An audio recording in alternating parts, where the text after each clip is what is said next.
महाभारत काल की बात है। एक बार कृष्ण और बलराम किसी जंगल से गुजर रहे थे।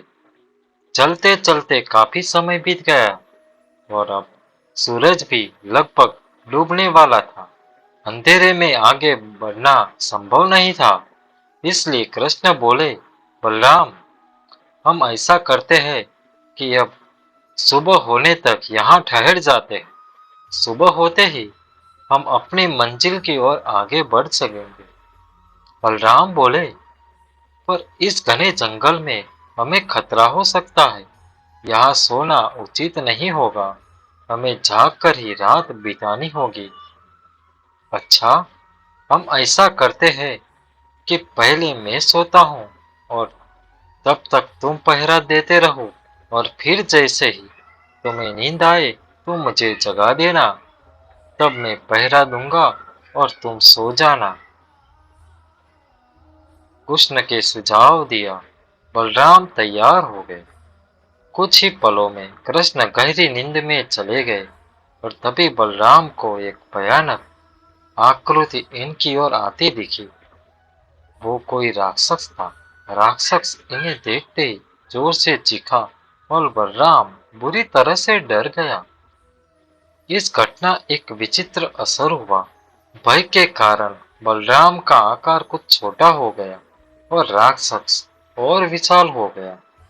इसके बाद राक्षस एक बार और चीखा और पूर्ण बलराम डर के कांप उठे। अब बलराम और भी सिकुड़ गए और राक्षस पहले से भी बड़ा हो गया। राक्षस धीरे धीरे बलराम की ओर बढ़ने लगा। बलराम पहले से ही भयभीत थे और इसे विशाल काय राक्षस को अपनी ओर आता देखकर जोर से चीख पड़े और कृष्णा और चीखते ही वही मूर्छित होकर गिर पड़े।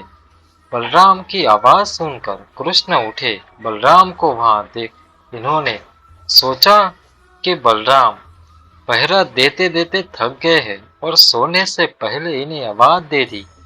अब कृष्ण पहरा देने लगे। कुछ देर बाद वही राक्षस इनके सामने आया और जोर से चीखा। कृष्ण जरा भी घबराए नहीं और बोले, बताओ तुम इस तरह चीख क्यों रहे हो? क्या चाहिए तुम्हें? इस बार भी कुछ कृष्ण के साहस के कारण इनका आकार कुछ बढ़ गया और राक्षस का आकार कुछ घट गया। राक्षस को पहली बार कोई ऐसा मिला था जो इससे डर नहीं रहा था। घबराहट में वह पूर्ण कृष्ण पर जोर से चीखे। इस बार कृष्ण नहीं डरे और इनका आकार और भी बड़ा हो गया, जबकि राक्षस पहले से भी छोटा हो गया। एक आखिरी प्रयास में राक्षस पूरी ताकत से चीखा, पर कृष्ण मुस्कुरा उठे और फिर बोले, बताओ तुम्हें क्या चाहिए? फिर क्या था, राक्षस सिकुड़ कर बिल्कुल छोटे हो गए और कृष्ण ने उसे हथेली में लेकर अपनी धोती में बांध लिया और फिर कमर में खोस कर रख दिया। कुछ ही देर में सुबह हो गई। कृष्ण ने बलराम को उठाया और आगे बढ़ने के लिए कहा। वे धीरे धीरे आगे बढ़ने लगे। तभी बलराम ने उत्तेजित हुए बोले, भैया, आपको पता है कल रात में क्या हुआ था? एक भयानक राक्षस हमें मारने के लिए आया था। रुको रुको, बलराम को बीच में ही टोकते हुए कृष्ण ने अपनी धोती में बंधा राक्षस निकाला और बलराम को दिखाते हुए बोले, कहीं तुम इसकी बात तो नहीं कर रहे हो? हाँ, ये वही है, पर कल जब मैंने देखा था तो वो बहुत बड़ा था, तो इतना छोटा कैसे हो गया? बस बलराम आश्चर्यचकित होते हुए बोले।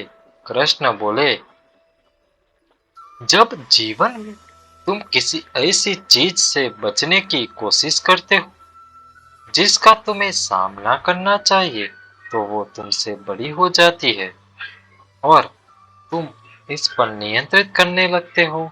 लेकिन जब तुम इस चीज का सामना करते हो जिसका सामना तुम्हें करना चाहिए, तुम इससे बड़े हो जाते हो और इसे नियंत्रित करने लगते हो। दोस्तों, ये राक्षस दरअसल हमारी जिंदगी में आने वाली चुनौतियों, अगर हम इस चुनौतियों को टालते हैं तो ये और बड़ी होती जाती है। आखिरी में ये कंट्रोल करने लग जाती है। इसलिए हमें इन साहसपूर्वक सामना करना चाहिए ताकि हम इन पर काबू पा सके। इस प्रकार चुनौतियों का डट के सामना करने से वो छोटी सी हो जाएगी, जिससे हम सामने से इन पर नियंत्रित कर सकते हैं और हम सफल हो सकते हैं।